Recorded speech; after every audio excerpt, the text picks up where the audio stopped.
In this lesson, we'll be talking about time signatures, what they are, and how to interpret them. Before we talk specifically about time signatures, let's do a quick review of the staff and the elements that make it what it is. First off, the staff is the 5 lines and 4 spaces that we use to write our music. And a staff usually has several elements. It usually starts with some sort of clef, in this case, treble clef, and that just tells us what space and line is what note. Then you have your time signature, which is a fraction, looks like a denominator and a numerator. And then you have these bar lines here, here, and at the very end you have some sort of final bar line.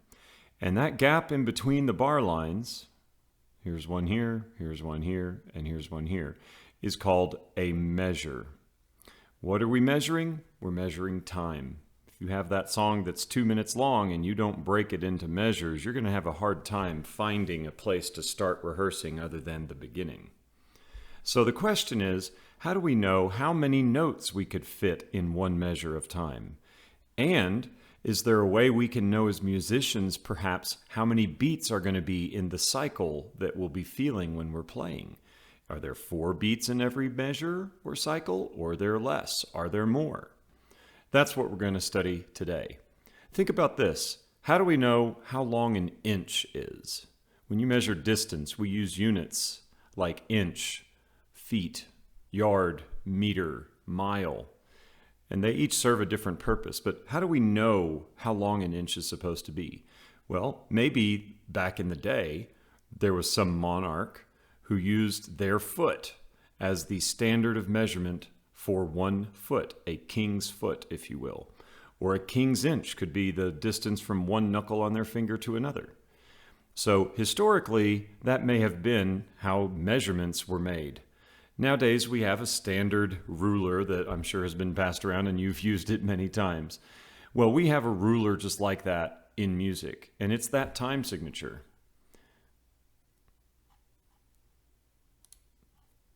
So in the time signature, again, in that fraction, what we're going to be told is what type of note is one unit and how many of those notes can you fit into one measure. And then finally, it might actually tell us a little bit about what kind of note might get 1 beat. So the way I define time signatures is what's written on the screen here. The top number is how many units are in a measure, and the bottom number defines the unit.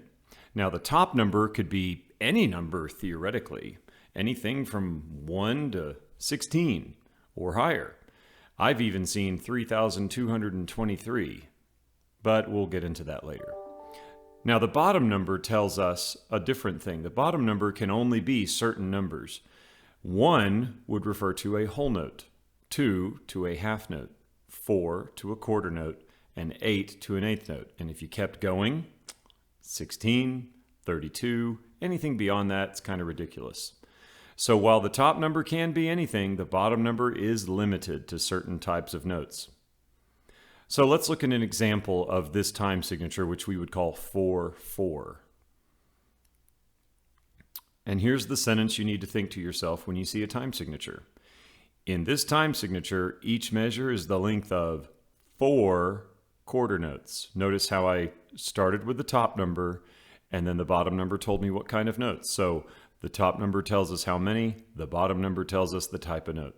In this time signature, each measure is the length of 4 quarter notes. Now, most of the time, you're going to see this time signature in band. It's very, very, very common. And most of the time, the quarter note will receive 1 beat. That's not always true, but usually if you see 4/4 time, you're going to have 4 beats in the measure, and the quarter note will be 1 beat. Let's look at a different time signature. Number 2, 6/8 time. In this time signature, each measure is the length of 6 eighth notes. Now, there are not 6 beats in the measure necessarily, unless you were going really slow. Most of the time, there's actually 2 beats in the measure because those 6 eighth notes are broken into 2 groups of 3 eighth notes. And as you know, what one note equals 3 eighth notes? That's right, the dotted quarter note.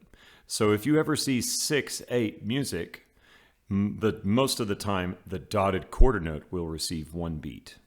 But the initial definition, each measures the length of 6 eighth notes, that's very true. Here's a question to think about. If I can put 6 eighth notes in a measure, how many quarter notes could I put in that measure? Well, if I can put 2 eighth notes in a quarter note, and 6 divided by 2 eighth notes is 3, then the answer is 3 quarter notes. All right, the third example.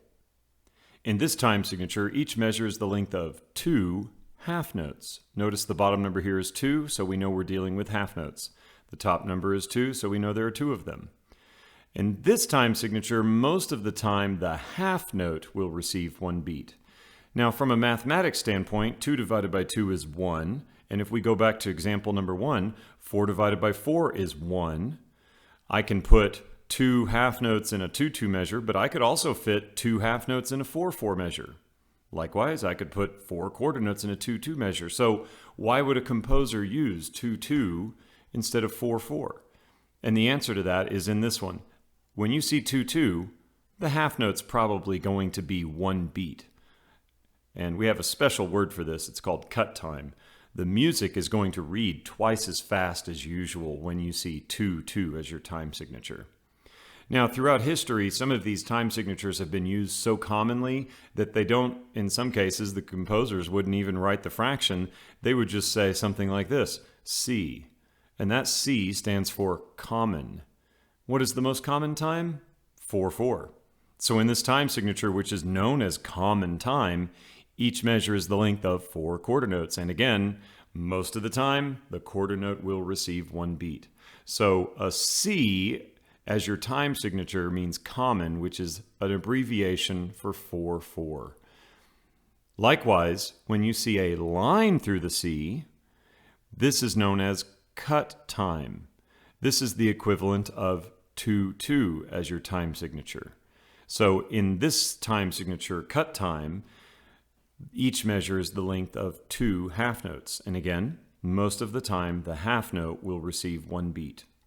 So in summary, when you see 4-4, there are 4 beats in the measure most of the time. So you're thinking 1, 2, 3, 4, 1, 2, 3, 4. When you're in 6-8, there are going to be 2 beats in every measure based on the dotted quarter note, and you'll divide that beat into 3. 1 lolly, 2 lolly, 1, 2, 1 lolly, 2 lolly. In 2-2 time, there are 2 beats in every measure, and the half note is usually the beat. So you're thinking 1, 2, 1, 2, 1, 2. And again, abbreviated common time, that's the same as 4-4, 1, 2, 3, 4 beats most of the time. Cut time, that's a C with a line through it. Most of the time, that's going to be a 2-beat measure. Let's take a look at some of these other time signatures at the bottom and see if we can determine how to interpret them. This first one is 3-4. So using our sentence, in this time signature, each measure is the length of 3 quarter notes. And most of the time, when you see a 4 on the bottom, you guessed it, the quarter note gets 1 beat. So expect 3 beats. 1, 2, 3, 1, 2, 3. Next one. In this time signature, each measure is the length of 2 quarter notes. 2 beats per measure. 1, 2, 1, 2. Next one. In this time signature, each measure is the length of 5 quarter notes. It's bizarre, but very common. 1, 2, 3, 4, 5. 1, 2, 3, 4, 5 beat cycle. In this time signature, 12-8, each measure is the length of 12 eighth notes. And usually when you see an 8, you're going to think divide by 3. So there's 4 beats in this cycle. In 3-8, if you go slow, the eighth note might get 1 beat, and there's 3 of them in every measure. 7-8, we're going to save for another lesson. 3-2 is kind of like 2-2, except there'd be 3 half notes in every measure. So as you can see, the possibilities are not endless, but these are some of the most common time signatures you will encounter.